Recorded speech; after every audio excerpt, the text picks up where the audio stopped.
ഈശോ മിശിഹായ്ക്ക് സ്തുതിയായിരിക്കട്ടെ. പ്രിയ സഹോദരരെ, ഇന്ന് നമുക്ക് സന്ദേശത്തിനായി ലഭിച്ചിരിക്കുന്നത് വിശുദ്ധ യോഹന്നാന്റെ സുവിശേഷം 15-ാം അധ്യായം 18 മുതൽ 27 വരെയുള്ള തിരുവചനങ്ങളാണ്. അവിടെ നമ്മോട് പറഞ്ഞിരിക്കുന്നു, നിങ്ങൾ ഈ ലോകത്തിന് അനുരൂപരായി ജീവിക്കരുത്. ഈ ലോകം നമുക്ക് നേരെ നീട്ടുന്ന കൗതുകങ്ങളിലും സുഖഭോഗങ്ങളിലും അകപ്പെട്ട് ജീവിക്കാനാണ് നമ്മൾ പൊതുവെ ആഗ്രഹിക്കുന്നത്. എന്നാൽ ഈ ലോകത്തിൻ്റെതായ നീതിയും ദൈവത്തിൻ്റെതായ നീതിയും തമ്മിൽ ഒരിക്കലും പൊരുത്തപ്പെടുകയില്ല. അതിനാൽ ക്രൈസ്തവരെന്ന നിലയിൽ നമ്മൾ ഈ ലോകത്തിന്റെ മായാജാലങ്ങളിൽ അകപ്പെടാതിരിക്കാൻ ശ്രദ്ധിക്കേണ്ടതാണ്. ഈശോ ഈ ലോകത്തിൽ നല്ലാത്തതിനാൽ ലോകം അവിടുത്തെ വെറുത്തു.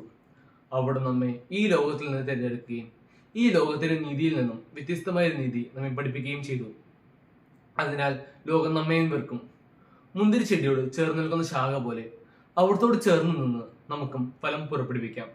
അങ്ങനെ അവിടത്തോട് ചേർന്ന് നിന്നാൽ ചോദിക്കുന്നതെന്നും പിതാവ് നമുക്ക് നൽകുകയും ചെയ്യും. എന്നാൽ ഈ ലോകത്തിന്റെ സുഖങ്ങളിൽ അകപ്പെട്ട് ജീവിക്കുന്നവർ മുന്തിരി ചെടിയോട് ചേർന്ന് നിൽക്കാത്ത ശാഖകൾ മുറിച്ച് നീക്കപ്പെടുകയും തീയിലെറിയപ്പെട്ട് നശിപ്പിച്ചു കളയുകയും ചെയ്യപ്പെടുന്ന അവസ്ഥയായിരിക്കും ഉണ്ടാവുക. എന്തെന്നാൽ അവിടെ നിന്ന് നമ്മോട് സംസാരിക്കുകയും പാപത്തെക്കുറിച്ച് ബോധ്യപ്പെടുത്തുകയും നീതിയെക്കുറിച്ചും ന്യായവിധിയെയും കുറിച്ചും നമ്മെ ബോധവാന്മാരാക്കുകയും ചെയ്തു. അതിനാൽ അവർക്കിനി ഒഴികഴിവില്ല.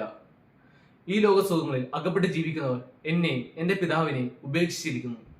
അതിനാൽ സഹോദരരെ, അവിടെ നമുക്ക് വാഗ്ദാനം ചെയ്തിരിക്കുന്നതും പിതാവിൽ നിന്നും പുറപ്പെടുന്നതുമായ സത്യാത്മാവിന്റെ പ്രേരണയ്ക്കനുസരിച്ച് പരസ്പരം സ്നേഹിച്ചും നന്മ ചെയ്തും അവിടത്തേക്ക് സാക്ഷികളായി മാറാം.